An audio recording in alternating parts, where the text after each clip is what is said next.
I made a joke about my husband's size. At my birthday. By Sunday, I had nothing left at all. If I had known that one sentence could erase 6 years of marriage in less than 48 hours, I would have stayed silent. Instead, I smiled. 12 people laughed. My husband quietly stood up, wished me a happy birthday, and walked away. By Sunday evening, half our apartment was empty.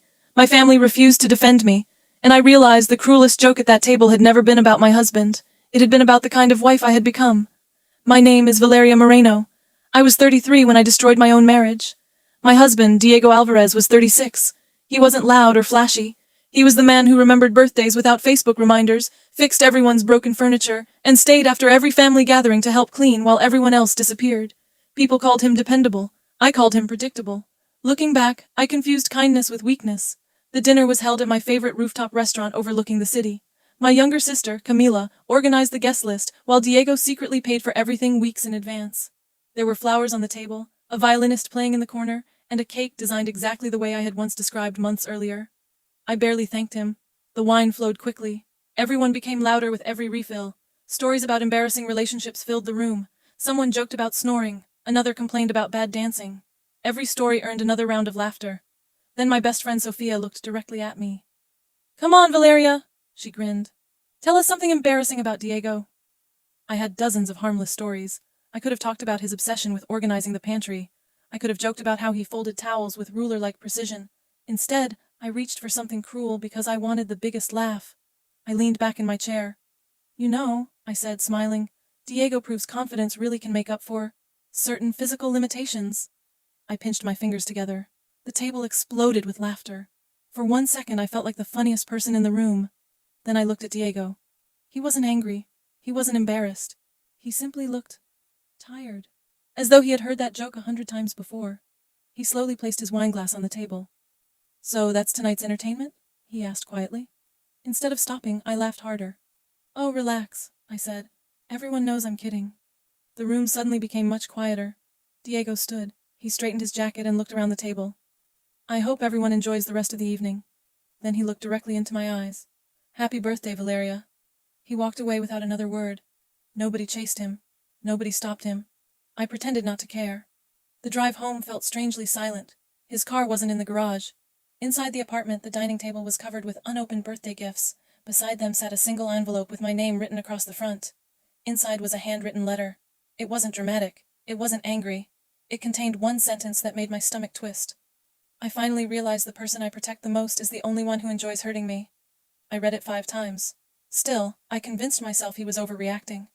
Saturday morning, I called him 17 times. Nothing. I texted him. Still nothing. Around noon, Camilla came over. She looked uncomfortable before she even sat down. "You should apologize," she said quietly. "I already planned to." "No," she interrupted. "You plan to explain yourself. That's different." Her words irritated me. Everyone laughed. She nodded. "Yes, because they were uncomfortable." That answer stayed with me. After she left, I replayed the dinner in my head. For the first time, I noticed something I had ignored. Not everyone had laughed. Several people had looked down at their plates. One couple had exchanged uncomfortable glances. The laughter I remembered had belonged to only a few people. I had imagined the rest. That afternoon, I drove to Diego's older brother Javier's house. He stepped outside before I even reached the door. "He's not here," Javier said. "I just want to know if he's okay." "He is." "Can I talk to him?" Javier shook his head. He asked for space. I became defensive. "So everyone is choosing his side?" Javier sighed. "There aren't sides, Valeria." "Then why won't anyone help me?" "Because nobody can undo what happened except you. And even then, maybe not." His calm voice hurt more than if he had yelled. When I returned home, my phone buzzed. A social media memory had appeared. A photo from 3 years earlier. Diego and I were smiling during a beach vacation. The caption underneath read, "My best friend forever." I stared at those words until tears blurred the screen. When had I stopped treating him like my best friend? Sunday morning arrived with unbearable silence. At exactly 10 o'clock, someone knocked. Diego stood outside. Behind him was a small moving truck. 2 movers waited patiently beside it. My heart nearly stopped. "You hired movers?" "I only came for my things." I stepped aside without speaking. The apartment echoed with every empty shelf. Every picture frame removed revealed brighter paint beneath. Every drawer emptied made the rooms feel colder. I followed him everywhere. "I'm sorry." He nodded politely. "I know." I never meant it. I believe you.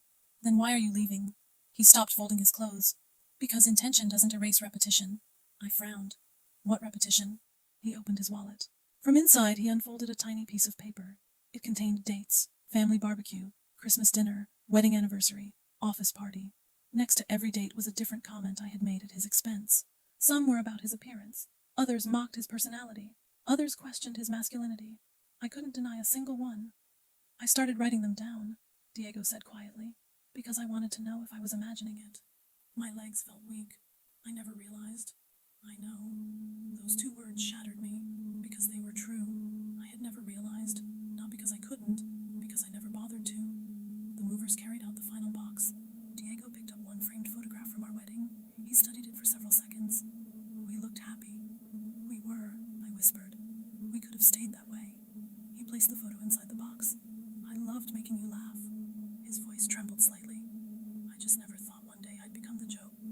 I started crying uncontrollably. I'm begging you. He looked at me with genuine sadness. You only started protecting my dignity after it became expensive. He picked up the last box. I needed you to protect it when it was free. Then he walked toward the door. I watched the movers close the truck. The engine started. Within seconds, it disappeared around the corner. The apartment became unbearably quiet. On the kitchen counter sat the birthday candles we never used. The flowers had already begun to wilt. The following week, divorce papers arrived. I didn't fight them. Instead, I wrote Diego one final letter, not asking him to come back, not asking for forgiveness, only thanking him for loving me longer than I deserved. Months later, I saw him at a neighborhood market. He was laughing with Javier while loading groceries into his truck. For the first time in years, he looked completely at peace. He never noticed me. I stood beside my car, smiled sadly, and left without saying a word. Some people think marriages end because of